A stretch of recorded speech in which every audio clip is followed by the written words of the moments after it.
Hello guys, today we will discuss section 29 Indian Penal Code.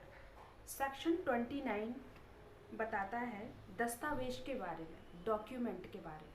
किसे हम document कहेंगे? Document शब्द किसी भी विषय का द्योतक है जिसको किसी पदार्थ पर अक्षरों, अंकों या चिन्हों के साधन द्वारा या उनमें एक से अधिक साधनों द्वारा अभिव्यक्त या वर्णित किया गया हो, जो उस विषय के साक्ष्य के रूप में उपयोग किए जाने को आशयित हो या उपयोग किया जा सके। देखते हैं हम डॉक्यूमेंट हम किसे कहेंगे, इसके अंतर्गत क्या क्या चीज़ें आएंगी।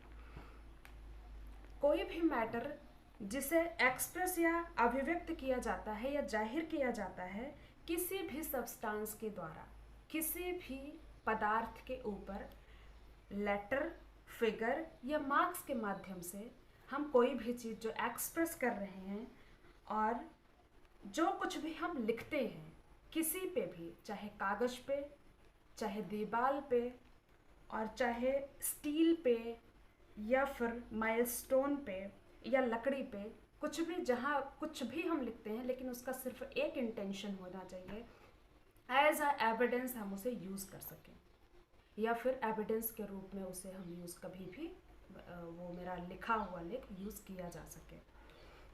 यह ज़रूरी नहीं है कि किसी एक ही माध्यम से हम उस पर लिख सकते हैं, केवल फिगर के माध्यम से या लेटर के माध्यम से या केवल मार्क्स के माध्यम से।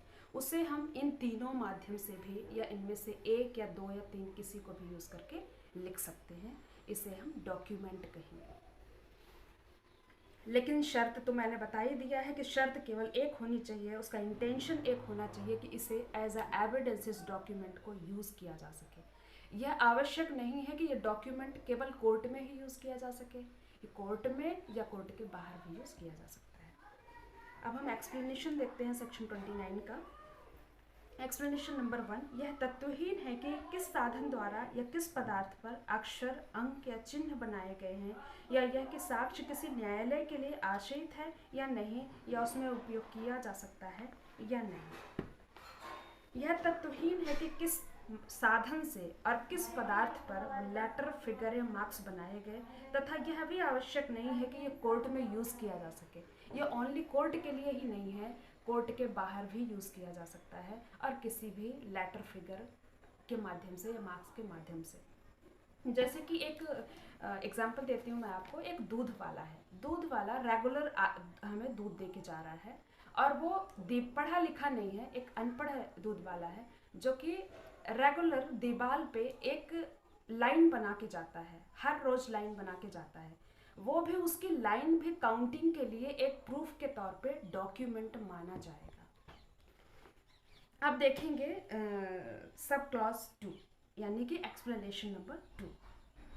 एक्सप्लेनेशन नंबर 2 कहता है, अक्षरों, अंकों या चिन्हों से जो कुछ भी वाणिज्यिक या अन्य प्रथा के अनुसार व्याख्या करने पर अभिव्यक्त होता है, वह इस धारा के अर्थ के अंतर्गत ऐसे अक्षरों, अंकों या चिन्हों से अभिव्यक्त हुआ समझा जाएगा, चाहे वह वस्तुतः अभिव्यक्त ना की गई हो।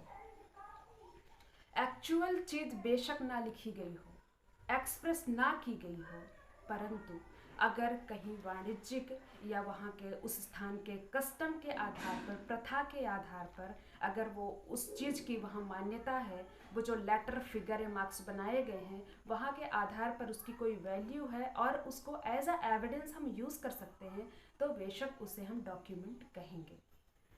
और इसको एग्जाम्पल के तौर पर मैं आपको बताना चाहूँगी। जैसे बिल ऑफ एक्सचेंज हम किसी को दे रहे हैं, उसके पीछे हम जो साइन करते हैं और जिसको हम दे रहे हैं, तो ये माना जाएगा कि हमने उसका पेमेंट दे दिया है या उससे पेमेंट मिलने के लिए ही हमने वो दिया है बिल ऑफ एक्सचेंज जो हमने साइन किया है। कुछ एग्जाम्पल देती हूँ मैं डॉक्यूमेंट के। जैसे कि किसी संविदा के निबंधनों को अभिव्यक्त करने वाला लेख जो उस संविदा के साक्ष्य के रूप में उपयोग किया जा सके, डॉक्यूमेंट है। एक कॉन्ट्रैक्ट दो लोगों के बीच में होता है और उस कॉन्ट्रैक्ट में जो एग्रीमेंट होता है उसमें कुछ शर्तें लिखी जाती हैं, कंडीशंस लिखी जाती हैं।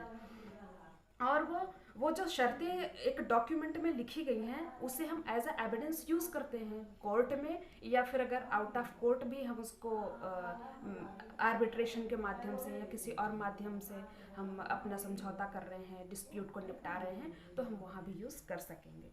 बैंकर पर दिया गया चेक भी डॉक्यूमेंट के अंतर्गत आएगा। ओके दोस्तों, आज के वीडियो में इतना ही, और आगे हम मिलेंगे नेक्स्ट वीडियो में। Okay, bye bye.